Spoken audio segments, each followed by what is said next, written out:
అందరికీ ప్రతి ఒక్కరికి సహకరించిన వాళ్ళ అందరికీ పేరు పేరున ప్రతి ఒక్కరికి ధన్యవాదాలు. బళ్ళాన్నే చేతిల బట్టినవు మహమ్మారి తలలే నరికినవు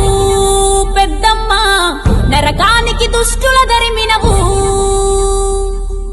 కైలాసం వద్దని ఇడిసినవు కలియుగమే మాకై వచ్చినవు మా పిల్లల సల్లగా చూసినవు